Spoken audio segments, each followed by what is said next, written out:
لوگ کہتے ہیں کہ ہماری اذانیں 3 ہوتی ہیں، اس کا جواب کیا دیا جائے؟ ہمارے ہاں اذانیں 3 ہوتی ہیں کیونکہ ہم نمازوں کو ملا کے پڑھتے ہیں۔ سوال یہ ہے کہ ہم کیونکہ تعداد میں دنیا میں کم ہیں، اس لیے ہم سے سوال کیا جاتا ہے، جبکہ ہمیں سوال کرنا چاہیے اپنے دوستوں سے کہ پیغمبر اکرم نے نمازیں ملا کر پڑھیں، ظہر اثر کو پیغمبر نے ملا کے پڑھا اور علیحدہ علیحدہ بھی پڑھا، مغرب عشاء کو پیغمبر اکرم نے ملا کے پڑھا اور علیحدہ علیحدہ بھی پڑھا۔ تو ہم نے تو آج تک کسی کو نہیں کہا جو علیحدہ پڑھتے ہیں وہ غلط کرتے ہیں، لیکن ہم جو ملا کر پڑھتے ہیں، تو اگر ہمیں یہ کہا جائے کہ ہم جو ملا کر پڑھتے ہیں ہم غلط پڑھتے ہیں، تو یہ پیغمبر اکرم پر اعتراض ہے۔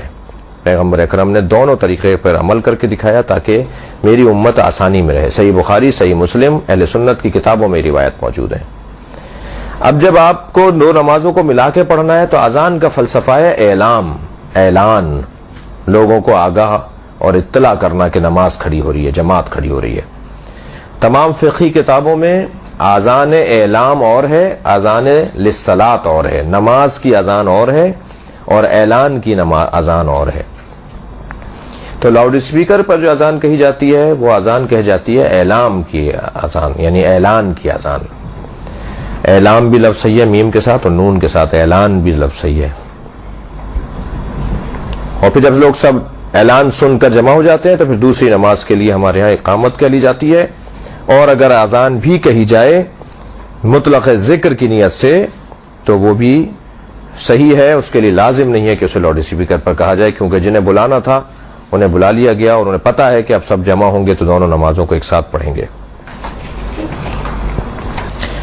عورتوں کا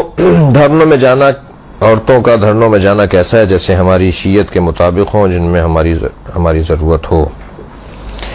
عورتوں کا دھرنوں میں جانا یا کسی بھی احتجاج میں جانا یا کسی بھی ریلی میں جانا جہاں قومی فریضہ بنتا ہو، قومی ذمہ داری بنتی ہو، اپنی حمیت، غیرت، اپنے اتحاد کا ثبوت اس کا لازمہ قرار پائے، جس سے قوم کو تقویت پہنچے، جسے ملت کو اعتماد ملے، تو جہاں مردوں کا جانا ضروری ہے وہاں عورتوں کا جانا بھی روکا نہیں گیا ہے، انہیں منع نہیں کیا گیا ہے۔ بعض اوقات ان کے جانے سے تقویت ملتی ہے، بعض اوقات ان کے جانے سے اور زیادہ بہتر